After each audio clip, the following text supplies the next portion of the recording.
Hi అండి, అందరికీ నమస్కారం. ఈ వీడియో ద్వారా మానవులు గ్రహించవలసిన కొన్ని నగ్న సత్యాలను గురించి క్లుప్తంగా తెలుసుకుందాం. ఏది మంచి ఏది చెడు అని తెలుసుకోకుండా వాగ్దానాలు చేయకూడదు. వాస్తవాలను గ్రహించకుండా కోరికలు కోరుకోకూడదు. నిత్యము కోరికలతో ఉన్న వాళ్ళకి తృప్తి ఉండదు. జీవితంలో తృప్తి లేని వారికి ఎప్పటికీ మనశ్శాంతి లభించదు. పరుల మాటలను ఆలోచించకుండా గుడ్డిగా నమ్మకూడదు. అధర్మం జరుగుతుందని తెలిసి కూడా మౌనంగా చూస్తూ ఉండడం పాపమే అవుతుంది.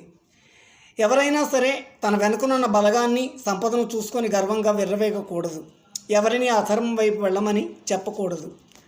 మనసుంటే మార్గం ఉంటుందని మనిషి చెబుతున్నాడు, కానీ నీకు ఏది ప్రాప్తమో అటువైపే నీ బుద్ధి పయనిస్తుంది అని కర్మ చెబుతుంది. అంటే దాని అర్థం చూసిందల్లా కోరుకోవడం మనసు చేసే పని, కానీ నీకు ప్రాప్తం ఉన్నదే ఇవ్వడం కర్మ చేసే పని. ఎవరు ఏ మార్గాన్ని ఎంచుకున్నా సరే అందరూ ధర్మాన్నే ఆచరించడం ముఖ్యం. ఎంతటి కష్టం ఎదురైనా సరే ధర్మంగా ఉండాలి అని శ్రీరాముడి ద్వారా తెలుస్తుంది. ఏం చేసైనా సరే ధర్మాన్ని కాపాడాలి అని శ్రీకృష్ణుడి ద్వారా తెలుస్తుంది. కలియుగంలో జనాభా పెరిగింది, అలాగే ఎక్కువ మతాలు పుట్టుకొచ్చాయి. ఎవరు ఏ మతాన్ని ఇష్టపడతారు, ఎవరు ఏ దేవుణ్ణి పూజిస్తారు అనేది పూర్తిగా వాళ్ళ హక్కు, వాళ్ళ ఇష్టం.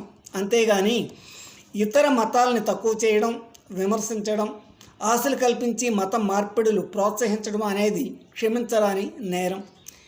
ఏ మత గ్రంథాలైనా సరే ధర్మాన్ని ఆచరించమనే బోధించాయి. ఇది అందరూ గ్రహించాలి, ముఖ్యంగా మతోన్మాదులు గ్రహించాలి.